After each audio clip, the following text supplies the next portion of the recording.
Hello বন্ধুরা, আসসালামু আলাইকুম। আশা করি সবাই ভালো আছেন। তো আজকের এই ভিডিওতে আমরা দেখব আসলে মাইক্রোসফট ওয়ার্ডে কীভাবে এরকম কাস্টম বিভিন্ন ধরনের পেজ বর্ডার দিতে পারি এবং বিভিন্ন নিজেদের পছন্দ অনুযায়ী নিজেদের কীভাবে বর্ডারগুলো তৈরি করতে পারি এবং আলাদা আলাদা পেজে আলাদা আলাদা বর্ডার কীভাবে দিতে পারি। তো চলুন আর দেরি না করে আমরা ইন্টার পরে মেইন ভিডিওতে ফিরে আসি।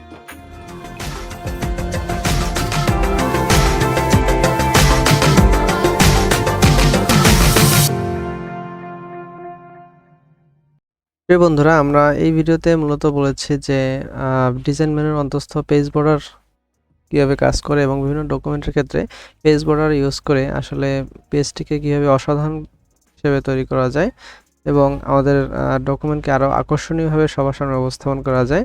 তো আপনারা যারা আমাদের চ্যানেলটি এখনও সাবস্ক্রাইব করেননি, অবশ্যই চ্যানেলটি সাবস্ক্রাইব করে নেবেন এবং পাশে থাকা বেল আইকনটি বাজিয়ে দেবেন, এতে সবার আগে সর্বপ্রথম আমাদের ভিডিও আপনার কাছে পৌঁছে যাবে। তো আর কথা না বাড়িয়ে চলুন আমরা মেইন ভিডিওতে ফিরে যাই। প্রথমে আমরা পেজ বর্ডার তৈরি করার আগে মূলত যে ডকুমেন্টটি তৈরি করব বা যে ডকুমেন্টে আমরা পেজ বর্ডার দিতে চাচ্ছি সেই ডকুমেন্টটি আমরা ওপেন করে নিব। এর পরবর্তীতে আমরা যে ধরনের পেজ বর্ডার দিতে যাচ্ছি, যদি আমরা কাস্টম বা নিজেদের মতো কোনো পেজ বর্ডার দিতে চাই সেটি অবশ্যই আমরা ডাউনলোড করে নেব। সেক্ষেত্রে আমি আমার এই ভিডিও লিঙ্কের সাথেই কিছু পেজ বর্ডারের স্যাম্পল আমি দিয়ে দিয়েছি। আপনারা কাইন্ডলি ডিটেলস থেকে এগুলো ডাউনলোড করে নেবেন।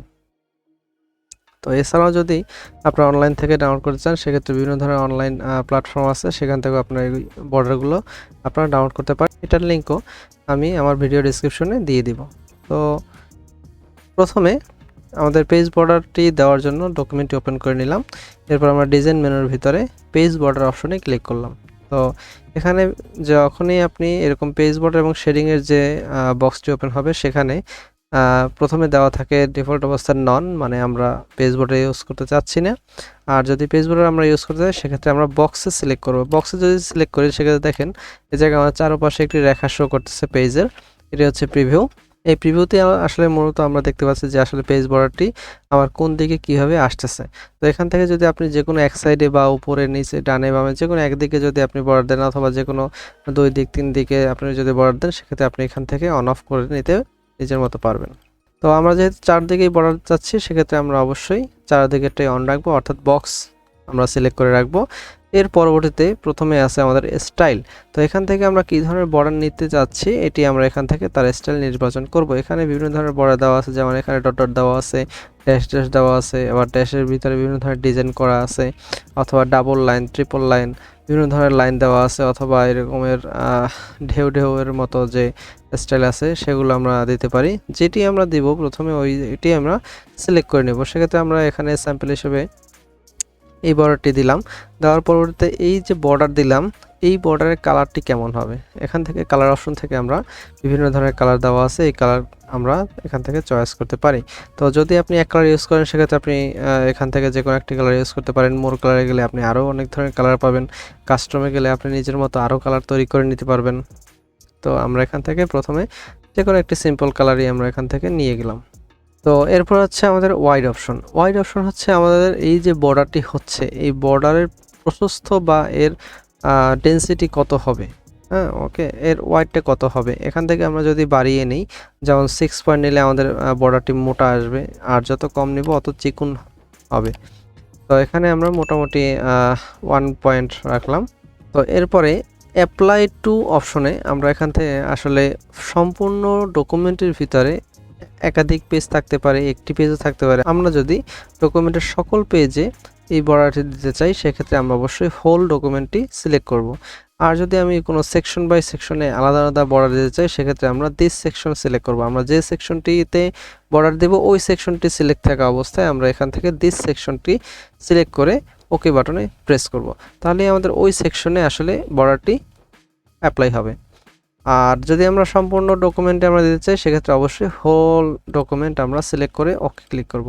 দেখুন আমাদের যে সবুজ রঙের বর্ডারটি সিলেক্ট করেছিলাম সেই বর্ডারটি আমাদের এখানে অ্যাপ্লাই হয়ে গেছে। আর যদি আপনি চান যে না আমি এই ধরনের লাইন বা ড্যাশ এগুলো আমি অ্যাপ্লাই করতে যাচ্ছি না, আমি অন্য কোনো ধরনের বর্ডার চাচ্ছি, সেক্ষেত্রে আপনি ওই পেজে থাকা অবস্থায় পেজ বর্ডারে ক্লিক করবেন। পেজ বর্ডার থেকে ঠিক তার নিচের দিকে আছে দেখেন আর্ট।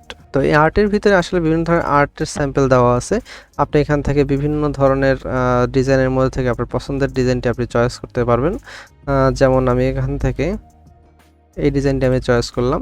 এখন এই ডিজাইনটি যখন আপনি চয়েস করবেন তার ওয়াইড কতটুকু হবে আপনি এখান থেকে নির্ধারণ করে দিতে পারবেন। যত বড় দিবেন সেক্ষেত্রে এই আর্টের সাইজও বড় হবে, আর যদি আপনি ওয়াইড এখান থেকে কমিয়ে দেন সেক্ষেত্রে আর্টের সাইজও চারদিকে ছোট আকারে আসবে। আমরা এখানে 10 পয়েন্ট রাখলাম এবং ওকে দিলাম। দেখেন আমাদের চারপাশে বর্ডার কিন্তু একটা সুন্দর একটা বর্ডার চলে এসেছে। আর এগুলো আসলে প্রিন্ট দিলে আসলে ছোট ছোট বর্ডার এখানে শো করতেছে, কিন্তু আসলে প্রিন্ট দেওয়ার পরে আসলে ডকুমেন্টটি আরও খুব সুন্দর দেখায়। তো আপনারা যদি এখান থেকে এরকমের বর্ডার নিতে চান সেক্ষেত্রে তো বর্ডার নিতেই পারতেছেন, কিন্তু এখানে একটা সীমাবদ্ধতা আছে যে আপনি আপনার নিজের পছন্দের যদি কোনো ছবি বা কোনো বর্ডার ইউজ করতে চান বা আর্ট করা ডিজাইন আপনি ইউজ করতে চান সেক্ষেত্রে আসলে এই জায়গা থেকে পাওয়া যাচ্ছে না। এই জন্য আমরা অন্য মেনু থেকে কীভাবে নিতে পারি এটা আমরা দেখব। আর যদি একান্তই আপনি কোনো বর্ডার সমৃদ্ধ কোনো ডকুমেন্ট ওপেন করেন এবং আপনি বর্ডার ইউজ করতে চাচ্ছেন না সেক্ষেত্রে আপনি পেজ বর্ডারে দিয়ে এখান থেকে নন করে দেবেন, তাহলে আসলে এখানে যে বর্ডারটি আছে এটি চলে যাবে।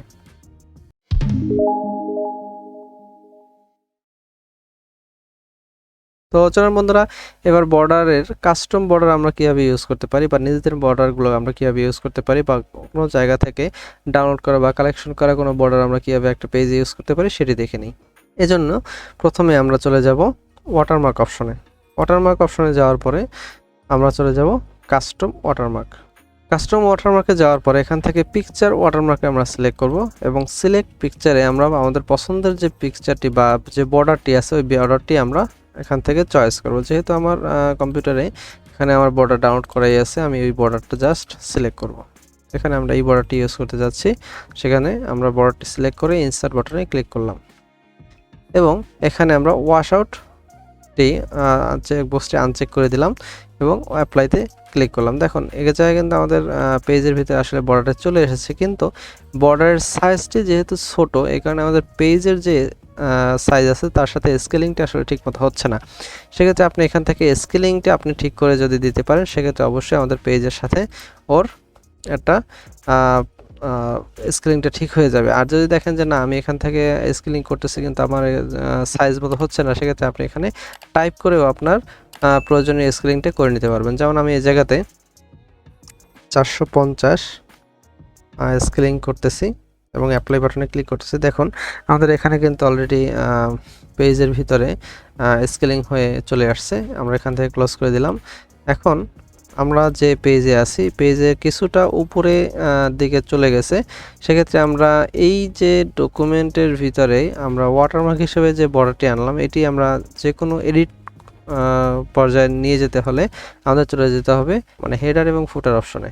আমরা খুব সহজে এখানে পেজের উপরে দিকে ডাবল ক্লিক করে হেডার ফুটার অ্যাক্সেস করতে পারি। পেজের বর্ডারটি আমরা এখান থেকে নিজেদের মতো কাস্টমাইজ করে নিয়ে ইউজ করতে পারি। তো দেখুন আমাদের বর্ডারটি আসলে স্কেলিং করা হয়ে গেছে। এবার আমরা জাস্ট আমরা ক্লোজ হেডার অ্যান্ড ফুটারে ক্লিক করব। দেখুন তাহলে আমাদের আসলে পেজটির চারদিকে এরকম বর্ডার দেওয়া সম্পন্ন হয়ে গেছে। তো আপনারা যদি এরকম বর্ডার দিতে চান অবশ্যই আপনারা বিভিন্ন ধরনের বর্ডার ইউজ করতে পারেন। আপনারা সেক্ষেত্রে আমাদের ডিসক্রিপশন বক্স থেকে ডাউনলোড লিঙ্ক দেওয়াই আছে, সেখান থেকে আপনারা প্রয়োজনীয় বর্ডারগুলো ডাউনলোড করে এখান থেকে আপনি ইউজ করতে পারবেন। বন্ধুরা আশা করি আমাদের ভিডিওটি ভালো লেগেছে, আর যদি ভালো লেগেই থাকে তাহলে আমাদের চ্যানেলটি অবশ্যই সাবস্ক্রাইব করবেন এবং আপনার বন্ধু-বান্ধবদের সাথে শেয়ার করবেন এবং পাশে থাকা বেল আইকনটি অবশ্যই বাজিয়ে রাখবেন। তো দেখা হবে অন্য কোনো ভিডিওতে অন্য কোনো সময়। ভালো থাকবেন। আল্লাহ হাফেজ।